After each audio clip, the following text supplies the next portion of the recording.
katika giza nene tulikuwa tumepotea. Dhambi na mauti zilikuwa zikituhukumu. Mwanadamu hakuwa na tumaini la kuokoka, lakini Baba wa mbinguni akatazama kwa huruma, kwa maana jinsi hii Mungu aliupenda ulimwengu hata akamtoa mwanawe wa pekee, ili kila mtu amwaminie asipotee, bali awe na uzima wa milele. Uzima wa milele, uzima wa milele, uzima wa milele, oh yeah. Uzima wa milele, uzima wa milele, uzima wa milele, uzima wa milele, uzima wa milele.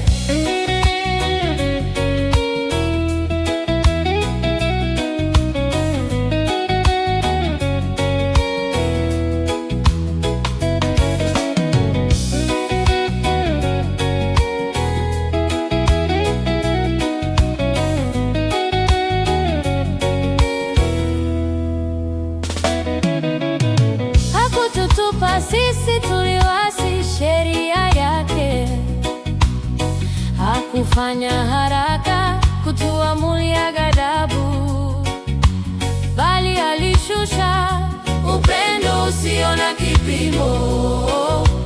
Yesu Kristo akaja kuwa dhabihu yetu, kwa maana jinsi Mungu aliupenda ulimwengu hata akamtoa mwanawe wa pekee, ili kila mtu amwaminie asipotee, bali awe na uzima wa milele. Uzima wa milele, uzima wa milele, uzima wa milele, oh yeah. Uzima wa milele, uzima wa milele, uzima wa milele, uzima wa milele, uzima wa milele.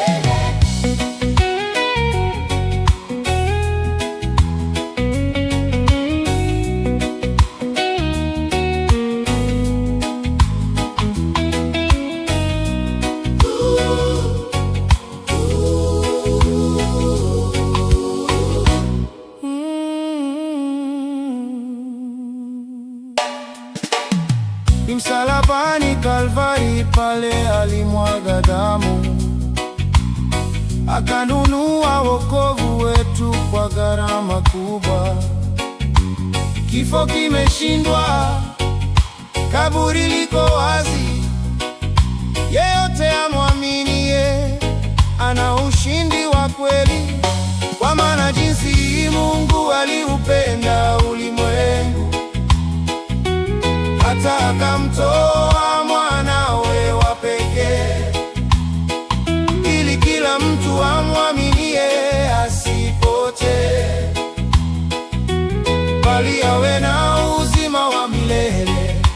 Uzima wa milele, uzima wa milele, uzima wa milele, uzima wa milele, uzima wa milele, uzima wa milele, uzima wa milele.